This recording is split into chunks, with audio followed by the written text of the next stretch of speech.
गांव की कच्ची गली उस दिन कुछ ज्यादा ही खामोश थी। न बच्चों की शरारत, न बैलों की घंटियों की आवाज।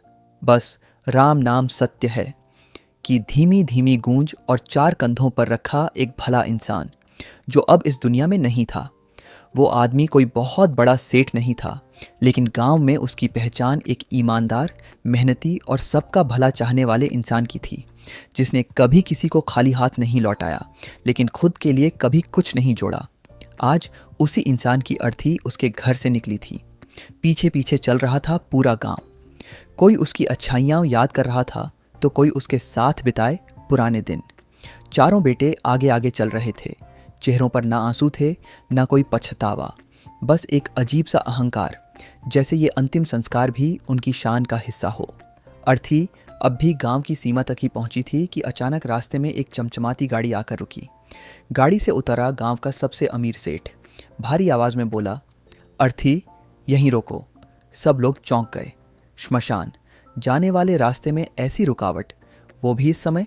सेठ ने चारों बेटों की ओर देखते हुए कहा, तुम्हारे पिता पर मेरे 10 लाख रुपए का कर्ज है। पहले मेरा कर्ज चुकाओ, तभी इस आदमी को श्मशान ले जाने दूंगा। ये सुनते ही जैसे सन्नाटा छा गया। गांव के लोग एक दूसरे का मुंह देखने लगे।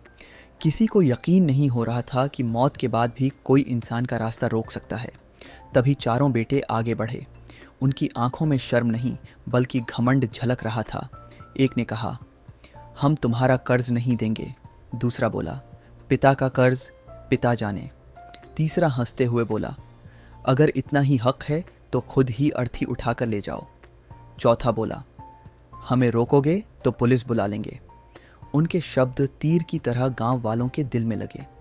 किसी ने गुस्से में जमीन पर थूक दिया तो किसी की आंखें शर्म से झुक गईं। लोग फुसफुसाने लगे, कैसे बेटे हैं? पिता की चिता से पहले इज्जत जला दी।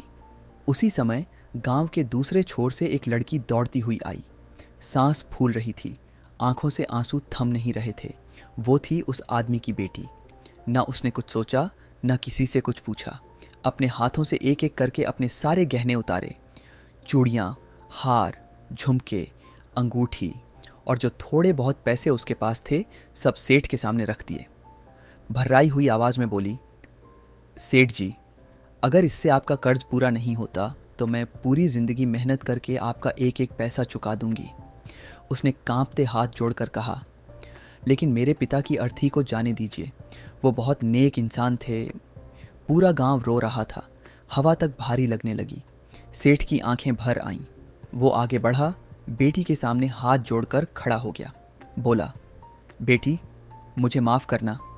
सच्चाई ये है कि तुम्हारे पिता से मुझे पैसे लेने नहीं थे, बल्कि 10 लाख रुपये मुझे उन्हें देने थे। सब लोग हैरान रह गए। सेठ बोला, मैंने ये सब इसलिए किया क्योंकि मैं जानना चाहता था कि उनकी ज़िंदगी भर की कमाई का असल हकदार कौन है। उसने बेटी की ओर देखते हुए कहा, आज मुझे जवाब मिल गया।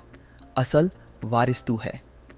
फिर चारों बेटों की ओर देखकर बोला, ये चारों तो सिर्फ नाम और दिखावे के वारिस हैं।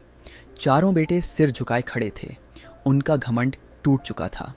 भीड़ की नज़रों में वो अपने पिता से भी छोटे हो गए थे। अर्थी फिर उठी, इस बार सिर्फ कंधों पर नहीं, सम्मान के साथ। और गांव ने उस दिन सीख लिया, वारिस खून से नहीं, संस्कार से बनता है। तो वीडियो कैसी लगी है मुझे भी कमेंट में बताएं। और वीडियो को लाइक करें। मेरे चैनल पर पहली बार देख रहे हैं तो चैनल को सब्सक्राइब करना ना भूलें। राम राम।